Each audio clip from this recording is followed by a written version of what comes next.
পশ্চিম মেদিনীপুরের দেবী প্রসাদ মণ্ডলের লেখা এই মুহূর্তে আমার হাতে। এমন দিন আসবে কি আর ভেবেছিল? মানুষের এমন বোধোদয় দেখে স্বয়ং সৃষ্টিকর্তাও বোধহয় তাজ্জব বনে গেছেন। পৃথিবীকে সুরক্ষিত রাখতে এমন বিশ্ব সম্মেলন কে কবে দেখেছে না শুনেছে? বিশ্ব নেতাদের এমন সুচিন্তন মনোভাব যে সত্যিই ইতিহাসে উলটপুরাণ। হিংসা বিদ্বেষের আঁতুড়ঘর ভাঙতে সমস্ত দেশের প্রতিনিধিরা ঠিক করলেন সমস্ত পারমাণবিক অস্ত্রসহ যুদ্ধের যাবতীয় মারণাস্ত্রগুলি ধ্বংস করে দেওয়া হবে। পৃথিবীকে এক নতুন ভোর উপহার দিতে তারা নাকি বদ্ধপরিকর। দীর্ঘ আলোচনায় উঠে এসেছে আরও উলটপুরাণের কাহিনী।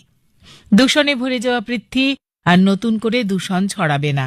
দূষণ ছড়ায় এমন সব পণ্য থেকে শুরু করে কলকারখানা, রাসায়নিক পরীক্ষা নিরীক্ষার আগারগুলি আগামীতে আর উৎপাদন করবে না। যে পরিমাণ দূষণ সঞ্চিত হয়েছে তা দমনে গোটা পৃথিবী জুড়ে সবুজায়ন করা হবে। ধর্মীয় হিংসা রুখতে নতুন পৃথিবীতে থাকবে একটাই ধর্ম, যা মানব ধর্ম। অশিক্ষার কলঙ্ক মুছতে একটি সার্বিক সহজতর শিক্ষা পদ্ধতি চালুর চিন্তাভাবনা চলছে।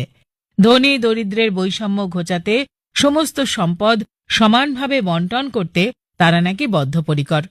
হঠাৎ এক ভয়ঙ্কর বোমারুর তীব্র গর্জনে ঘুম ভাঙতেই দেখলাম সবটাই ছিল স্বপ্নের উলটপুরাণ। লিখেছেন দেবীপ্রসাদ মণ্ডল, কিয়ামাচা, পশ্চিম মেদিনীপুর থেকে।